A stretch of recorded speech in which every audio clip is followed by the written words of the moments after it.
Dan hendaklah kamu menjauhkan diri, bimujanabati, mujanabah daripada kata janaba yujanibu, menjauhkan.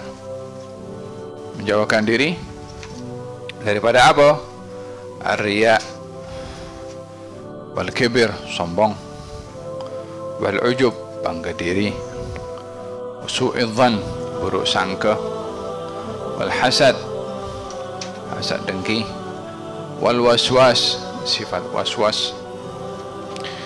Sesungguhnya fa inna hadhihi al-akhlaq syaitaniyah, sesungguhnya semua tadi, riya, kibir, ujub, buruk sangka dan hasad serta waswas, ini adalah akhlaknya syaitan, sifatnya syaitan.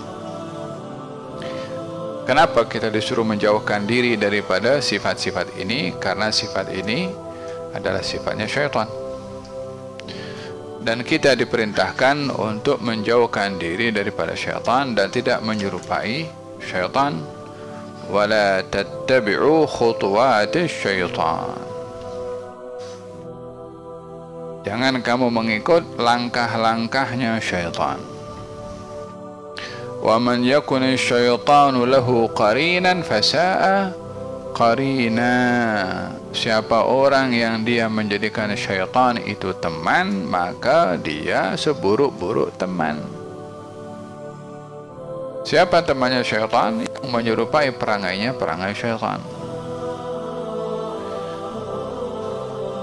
Ada berapa hal disebutkan di sini?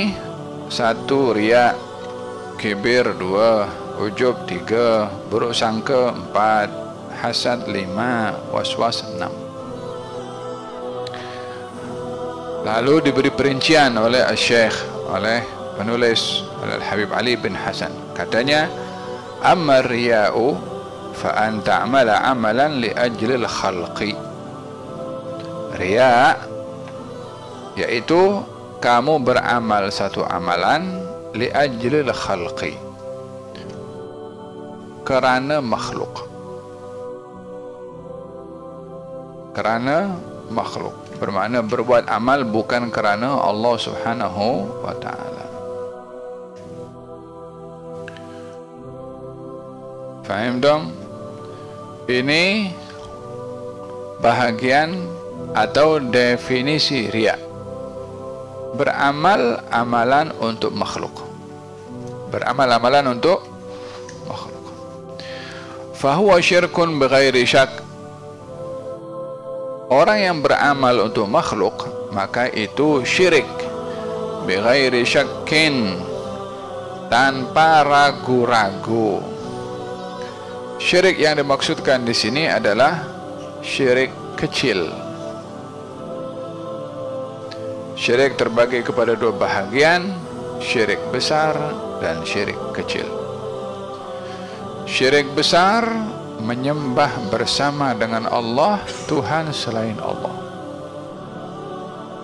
Syirik besar adalah menyembah bersama dengan Allah selain Allah.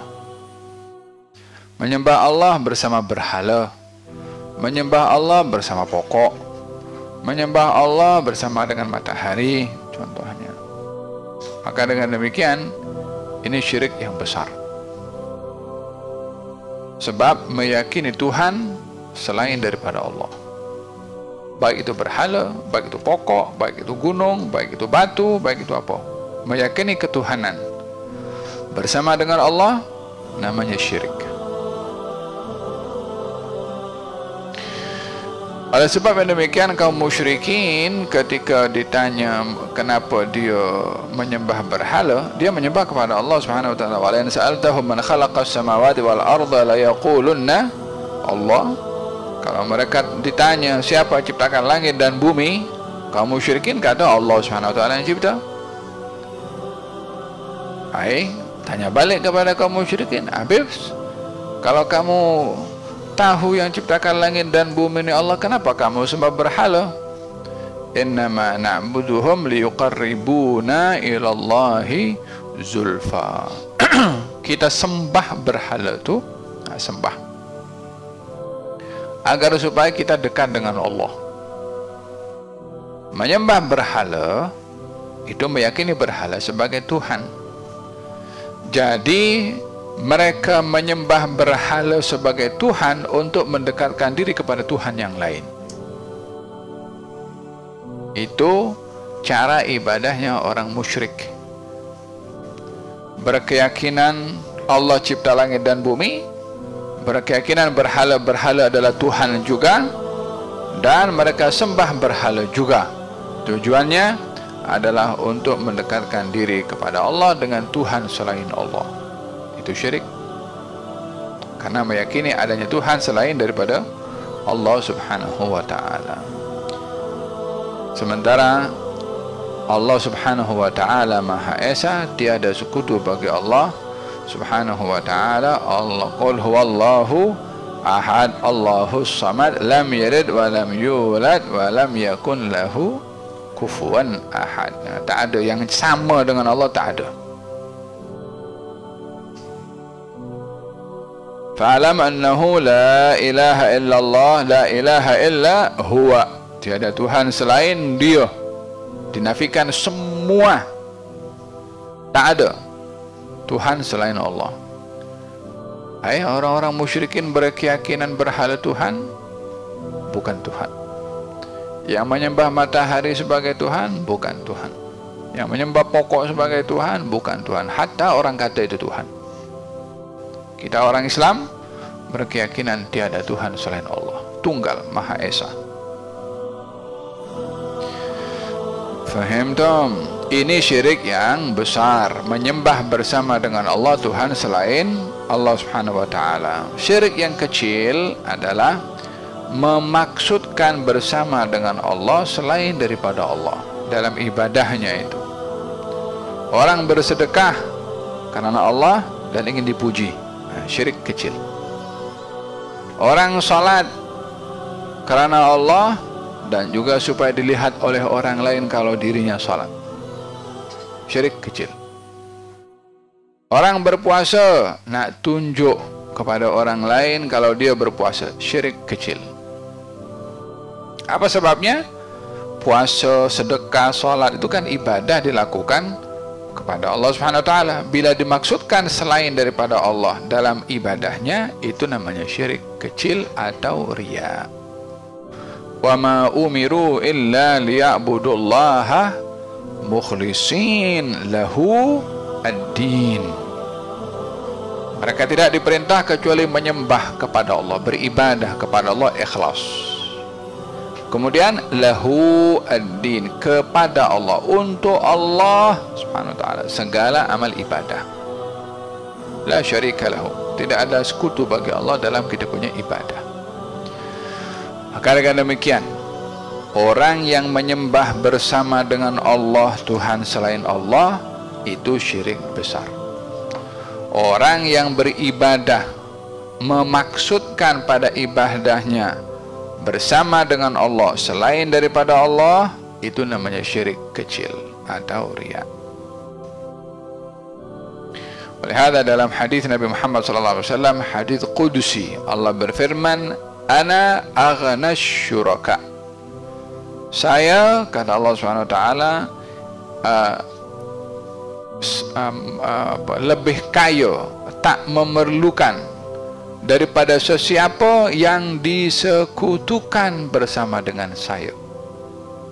Yani aku tak perlu kepada sesiapa yang disekutukan bersama dengan aku.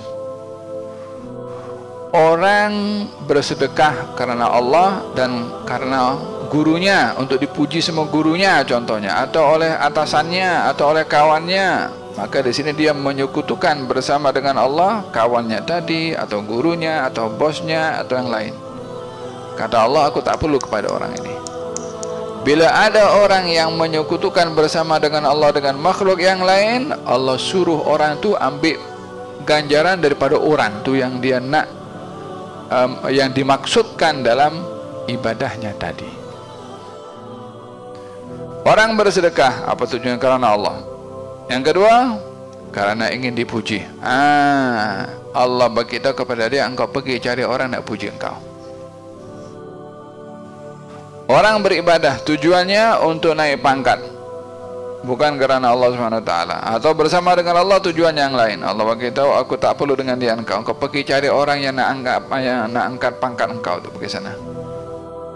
Apa sebabnya? Disebabkan dalam ibadahnya menyekutukan bersama dengan Allah selain daripada Allah. Oleh sebab itu, amalan itu tidak hanya diukur pada luarannya, tetapi diukur keikhlasan dan ketulusannya. Itu yang menyebabkan amal seseorang itu makbul, amal seseorang itu diterima. Amal ibadah ini yang paling pokok adalah macam mana amal itu diterima oleh Allah. Faham dong? Kalau sekedar beramal, ramai orang beramal. Tapi untuk dapat diterima, kuncinya adalah ikhlas.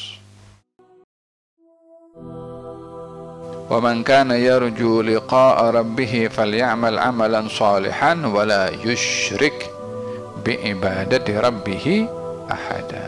Siapa yang mahu pahala, maka hendaklah dia beramal amal yang saleh dan jangan menyekutukan bersama dengan Allah pada amal salehnya tadi dengan apapun juga.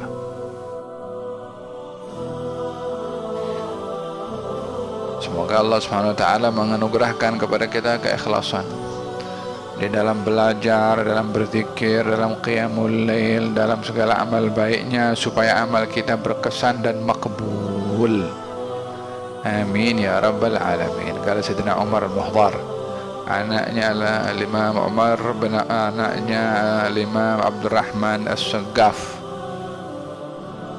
diterima. Kalau saya tahu amal saya diterima oleh Allah, hatta satu tasbih saja, saya jemput satu tarim ni, saya jemput makan dengan daging, nak buat kenduri, bukan karena ada perkawinan, tapi karena amal ibadah diterima. yakni sukarnya nak mengetahui amal ibadah seseorang itu makbul. Innama yataqabbalullahu minal muttaqin. Allah itu hanya menerima amal ibadah orang yang bertakwa, yang ikhlas. Watlu alaihim naba abnai Adam idh qarraba qurbanan fatuqabbala min ahadihima wa lam yutaqabbal minal akhar.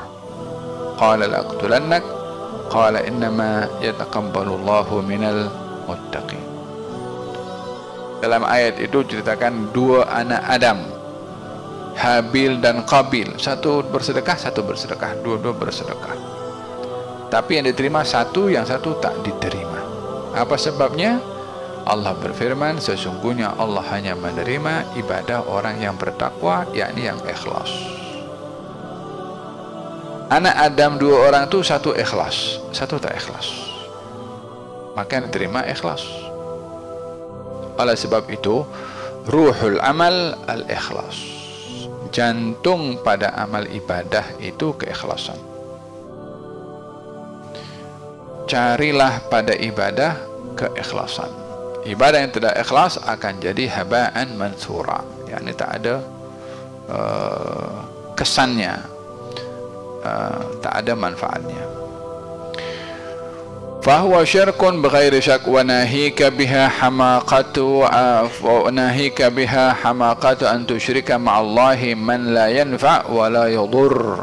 Katanya wa nahika maksudnya cukuplah bagi kamu untuk sedar biha tentang amal ibadah yang riya itu, hamaqata kebodohan. Hamaqah itu kebodohan.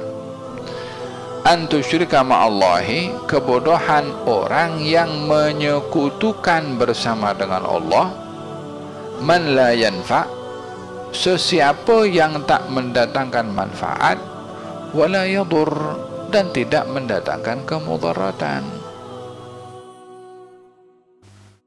Orang menyekutukan bersama dengan Allah, contohnya bosnya, temannya, rakannya, atasannya, gurunya, atau lain-lainnya. Adakah bos itu boleh bermanfaat dan menolak mudarat? Yang berhak mendatangkan manfaat dan menolak mudarat adalah Allah Subhanahu wa taala. Bos itu pun kalau sakit perut tak boleh nak tolak sakit perut daripada dirinya, macam mana nak tolak sakit perut orang lain? Faham dong? Jadi